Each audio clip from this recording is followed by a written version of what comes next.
헤르만 헤세가 어느 날 우연한 자리에서 어느 금발의 미모를 지닌 불란서의 점술가를 만납니다. 젊은 날이었죠.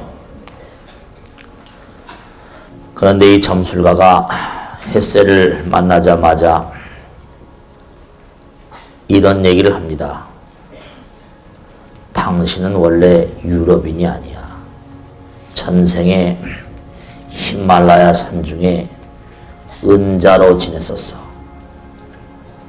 우뚝 솟은 바위산에서 명상하고 푸른 초원과 아름다운 꽃을 벗삼아 살던 그런 수행자야. 당신은 히말라야의 수행자라는 사실, 전생에 당신이 히말라야의 수행자라는 사실을 잊지 말도록 해. 이렇게 헤르만 헤세가 어느 불란서 여인 점술사로부터 얘기를 듣습니다. 헤세의 책에 나오죠.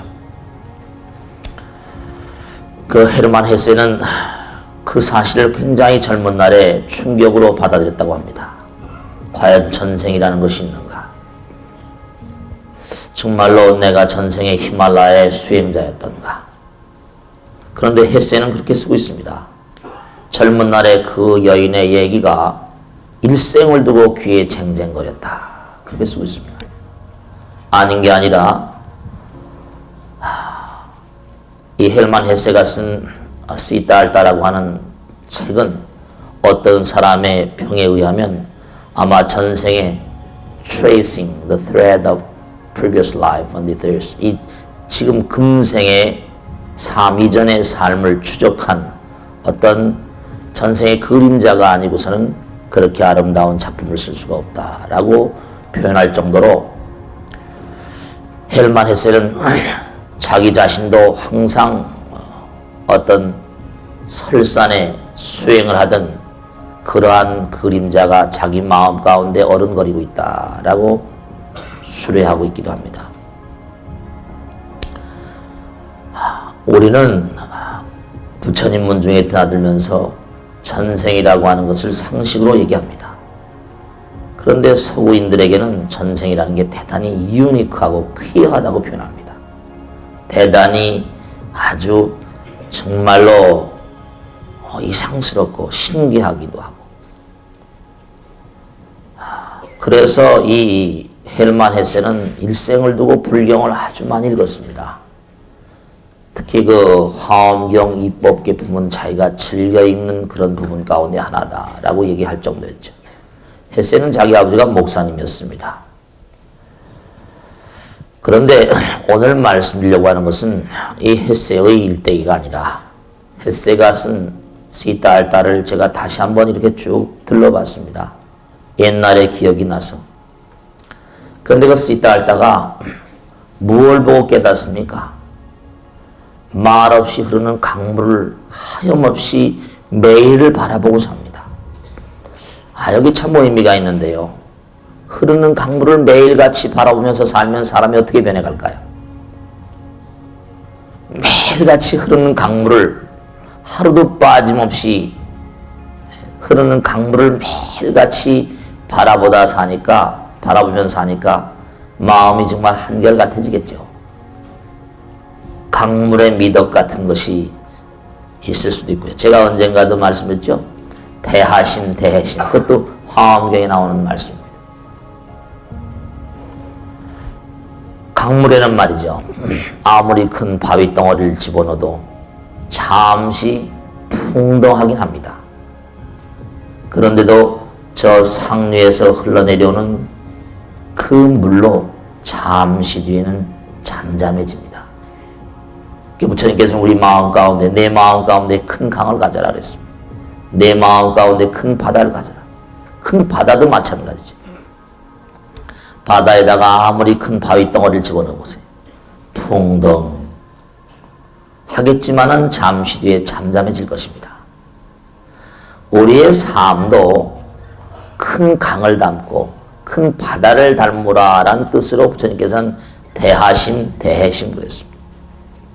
즉 다시 말씀드리면 우리의 삶의 흐름 가운데 우리 마음 가운데 강을 가지고 바다를 가지면 아무리 크나큰 바위 덩어리가 우리 마음의 강물에 떨어진다 하더라도 그것은 영원한 게 아니거든요. 잠시 뒤가 되면 세월이 잠시 흐르고 보면 이내 잠잠해지고 맙니다. 여러분의 마음 가운데 정말 이 강의 미덕, 바다의 미덕, 있다 할다에 나오는 강물을 보면서 깨닫는다는 있다 할다의 그 의지. 매일같이 강을 바라보세요. 사람마다 문제 푸는 능력이 다 다르거든요. 어떤 문제를 풀어야 되는데 그 문제를 푸는데 합당한 사람이 그 문제를 풀어야지 문제를 제대로 풀죠.